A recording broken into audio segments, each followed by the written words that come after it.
नमस्कार जय जगन्नाथ मु अनिता स्वागत करछि सुनतांता किचन को आज गोटे सुंदर रेसिपी बनैबा मोर भी पसंद आपण मानकर भी पसंद। तो आज आम घरे चुली रे बनैबा देसी चिकेन बनैबा गोटे केजी चिकेन नहीं प्रथमे आम चुली लगे कढ़ई बसैकी आलू भाजी देबा। तो आलू भाजी साइला परे आलू भाजी थिबा तेल रे आम से चीनी पकेबा गोटे चामच रु अल्प चीनी पकेबा। चीनीर टिके नाल कलर आसाइला परे आमे सेतिरे पकेबा कटा पियाज। तो एबे देखु चीनीर आमर ब्राउन कलर पड़ा आसी एबे आमे सेतिरे पके देबा कटा पियाज। बड़ साइजर मु 4टा पियाज नेछि गोटे केजी चिकेन पई। तो 3टा पियाज को एमती चॉप करके नेछि आ गोटे पियाज आमे मसला रे देकी ग्राइंडर करिया। मसला पई गोटे बड़ साइजर टमाटर 1 इंच अदा 2टा रसुण आउ टिके गोटा मसला नेछि। तो ताकू आमे पेस्ट करके एबे आमे पियाज रे दे देबा। पियाज रे देकी आमे मसला को 2 रु 3 मिनिट कसिबा जेमति पियाज और रसुणर कंचा स्मेल जीवो। तापरे आमे सेके पकेबा कस्तूरी मेथी को आमे टिके हाथ रे फ्रेश करनेबा। तापरे आमे मसला सहित पकेबा। आशा करछि आपनको रेसिपीटी भल लागिथिबो। रेसिपीटी भल लागिले प्लीज लाइक कर देबे। चैनल नुआ थिले प्लीज चैनल को सब्सक्राइब करिवे। एमती ओडिया वीडियो आपण माने देखि परिबे। एबे देखुंतु 3 रु 4 मिनिट मसला आमर कषि होईछि। एबे आमे सेतिरे सब गुंड मसला पकेबा। तो गुंड मसला एबे आमे नेबा लंका गुंड। तो लंका गुंड आमे पकेबा स्वाद अनुसार 2 चामच और छोट चामच नेछि सेही हिसाब रे आमे लंका गुंड पकेबा। तापरे पकेबा हल्दी गुंड 1.5 चामच। तो लंका आपण राग हिसाब रे पकेई परिबे। जीरा गुंड 1 चामच धनिया गुंड 2 चामच। जीरा गुंड मु भजा जीरा गुंड नेछि सेहिति पई भजा जीरा गुंडर 1 चामच नेछि।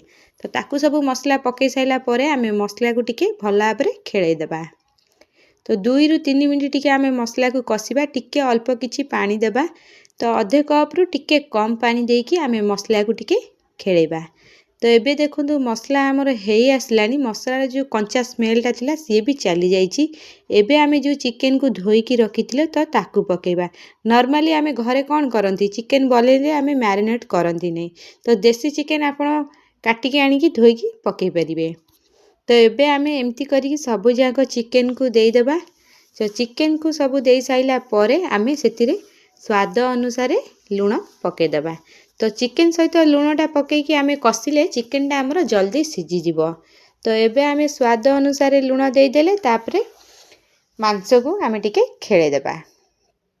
तो मांस को आमे खेळेकी मीडियम आंच रे ही आकु बनेइबा काहेकि देसी चिकेन टे टाइम लागिଥାଏ। को माने पसंद करंती अमृतभंडा क्षीर किंबा अमृतभंडा पकेया पे किंतु अमृतभंडा क्षीर किंबा अमृतभंडा पकेले टेस्ट भल लागे ना। तो सेही हिसाब रे मु धीर आंच रे ही एमती बनाए आ बहुत बढ़िया लागे। एबे देखुंतु टिके कसिकी मु घोड़े देथिनी मिनिमम 4 रु 5 मिनिट हेई जाईछि। एबे आमे टिके आउ टिके घोड़ेबा। तो एमती 2 रु 4 मिनिट एमती कवर करके रखुथिबा तापर आमे खेळुथिबा। एमती करके आमे मांस को कसिले मांसर टेस्ट बहुत भल आसताय आ मांसर जो कंचा पानीटा छाड़ी जाए तापर मांसटा भल लागे खाया पई। तो एबे देखुंतु मांस हमर कषि ही आसिलानी।